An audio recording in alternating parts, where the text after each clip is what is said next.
主席，我自己咧睇完今次施政報告之後咧，認為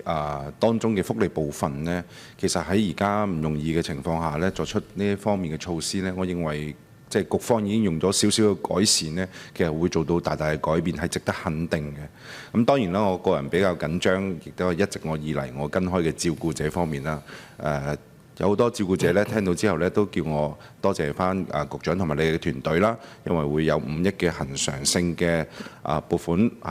咁支出及支援照顧者。咁但係當然啦，裏邊咧我早幾年已經有一份嘅照顧者為本嘅政策啦。咁當然有好多已經係見得到，已經落咗地無論係熱線又好，平台又好，到而家即係個數據庫都已經將會都已經搞啦。咁但係咧，我仍然好希望咧就係支援照顧者嘅中心，希望真係可以見得到。我知道而家好多 NGO 咧係透過不同嘅慈善機構咧去自己去做，咁但係咧我自己個人認為咧，始終照顧者嗰個族群咧，而家已經去到30-40萬啦。剛才局長講咗啲數字，未來講緊老80歲以上嘅會越嚟越多，我相信佢哋嘅自理能力咧都係需要協助嘅。咁其實照顧者嘅需求只會越嚟越大。我自己去參觀過不同嘅照顧者中心，確實佢哋無論係現場有啲場景又好，裏面亦都有提供暫託服務，甚或 me time 嘅一啲嘅空間俾佢哋嘅時候，其實係做到呢方面嘅功能嘅。當然資源有限，我哋要用得其所。但係而家咧，可能出生率頭先講咗啦，比較低嘅情況下，我哋喺政策上、大政策上會唔會可以利用翻一啲現時嘅青少年嘅中心，將可能啲 worker 轉翻做可能做支援照顧者嘅中心呢？咁呢方面可唔可以再考慮多少少呢？呢個第一。第二呢，剛才都講咗啦，關於就係1.8億喺注資入去兒童發展基金裏邊呢，我係非常之樂見嘅，因為以前呢有一句説話就係贏在起跑線，而家其實少咗好多家長都去講，因為我相信大家感受到特區政府嘅支援係多咗好多。咁但係裏邊呢，關於係需要呢小朋友都要參與嗰個儲蓄等等啦咁樣。咁但係如果一啲真係家庭掹緊嘅喺呢方面，係咪都可以有方法可以包括到咗佢哋喺呢啲計劃裏邊嘅呢？呢個第二。第三呢，就係關於頭先講照顧者嗰度，我想翻去講就係關於嗰個數據嗰度。樂見能夠同其他部門合作，醫管局房屋署等等。咁但係呢，我認為呢係咪再可以多少少嘅政府部門都有關係？譬如保安局、警務處、入境處。如果佢照顧者離開咗，甚或佢可能係因為一啲事情，如果俾警方可能或者係執法機構逮捕咗，係咪都可以有一啲嘅通報機制話翻俾你聽？如果唔係嘅話呢，被照顧者呢可能都唔知道點樣揾翻嗰位照顧者。呢方面可唔可以再跨多少少嘅部門？唔該，主席。好，局長。主席，多謝李世榮議員。其實過去3年呢，同李議員都合作得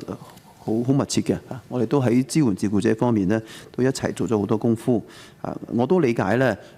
李世榮議員一路都好希望呢，就可以成立一啲獨立嘅支援照顧者中心。我理解呢，其實喺社福界當然唔係政府資助啦，都有人陸續做呢啲功夫。但係喺政府嚟講呢，呢一刻我哋喺資源有限嘅狀況下面呢，如果有額外資源呢，我始終都認為應該投放喺現有嘅服務嗰度。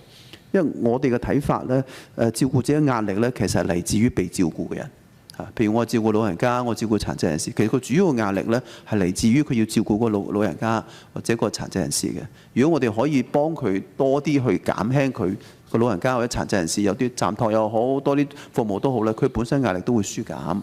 另外呢，如果佢本身都係老友記呢，其實2個老友記都一齊參與我哋老人中心嘅活動嘅。嗰度都有嘅嚇，但係我唔係話完全排除呢個可能性，只係喺個資源嘅相對運用方面呢，我哋會傾向於多啲係真係針對被照顧嗰度做多啲功夫。但係如果有其他嘅可能性產生，譬如話我哋有好多青少年中心，我哋都睇緊嘅點樣更加用好我哋青少年中心，係咪可以佢可以肩負多啲功能呢？呢啲我哋願意諗嘅。呢啲都好多謝李議員提咗咁好嘅意見啦。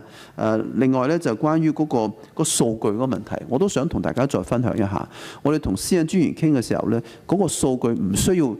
數據持有人事先嘅同意下面可以做互通嘅話呢，係建立基於一個好大嘅原則嘅，就係同嗰個人嘅健康有關。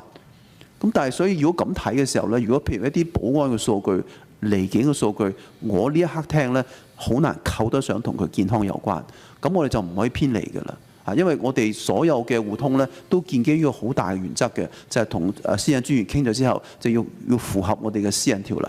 咁如果嗰個數據互通同嗰個人嘅健康完全扯唔上關係嘅話咧，我睇唔到我哋可以咁做。咁所以呢度係唔係完全嘅任意去互通嘅，係一定係要符合到我哋同私隱專員傾嘅嚴格嘅守則，我哋先做嘅。因為喺做互通嘅時候咧，我哋都始終謹記咧，一定要令每一位香港市民都放心。我哋用數據嘅時候咧，係完全嚴格依照呢個私隱條例嘅要求去做嘅。多謝主席。